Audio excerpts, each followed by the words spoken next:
share a lot of similarities with the United States. Right now, people are worried about Spain. We have a lot more in common with Spain than we do with Germany. And I think that once once their attention focuses back on the larger problems here in the United States, I think we are going to be in for not only a sovereign debt crisis, but a currency crisis. So the U.S. debt crisis is worse or will be worse than the Eurozone debt crisis? Absolutely. And I think that in Europe you still have the ability to deal with it. In America we don't. And of course when you look at our sovereign debt, people forget to include all the state debt, which adds trillions more in debt on top of the same tax base. We don't look at off-budget items like $6 trillion or so in Fannie and Freddie debt. We don't look at over $1 trillion in guaranteed student loans. We don't look at 50 or 60 trillion in unfunded liabilities in Social Security and Medicare. So when you look at the totality of our debt on all levels, it dwarfs the problems that you have in Europe. And I think our GDP is less able to service the debt because of the nature of it. It's 72% consumption, and our debt is all short term. It's one gigantic adjustable rate mortgage with a teaser rate, and the teaser rate is zero. But the Fed can't keep rates at zero forever. So how was this crisis first created, do you think?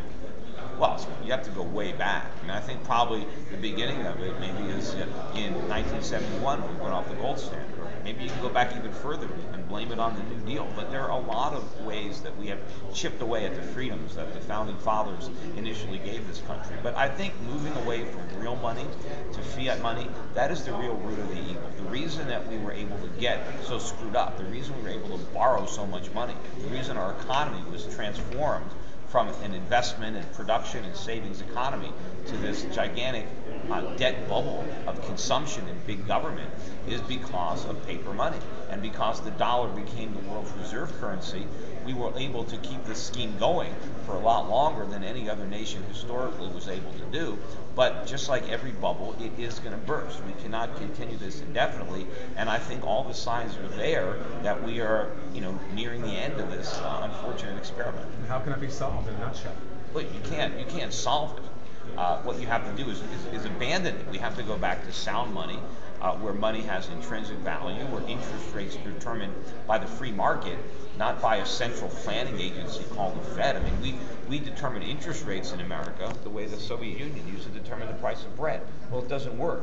The government just can't pick a price out of thin air. You need market forces to discover a real price. And because interest rates have been too low, our government borrows too much and spends too much. Individual Americans don't save enough. Everybody is deep in debt, and we have this phony economy that is based on consumption rather than a legitimate economy that's based on production. And this is no quick fix, is it? No, unfortunately, these problems have built up over a long time. It's going to take some political will, because our politicians, all they care about is getting reelected. So they pursue policies that help get them reelected, but those are the policies that are destroying the economy. What's good economics is bad politics, which is why we need some statesmen in office who will actually work to solve the country's problems instead of just perpetuate their own political careers. Thank you, Peter Schiff. This is the Moneyshow.com video network. All clear.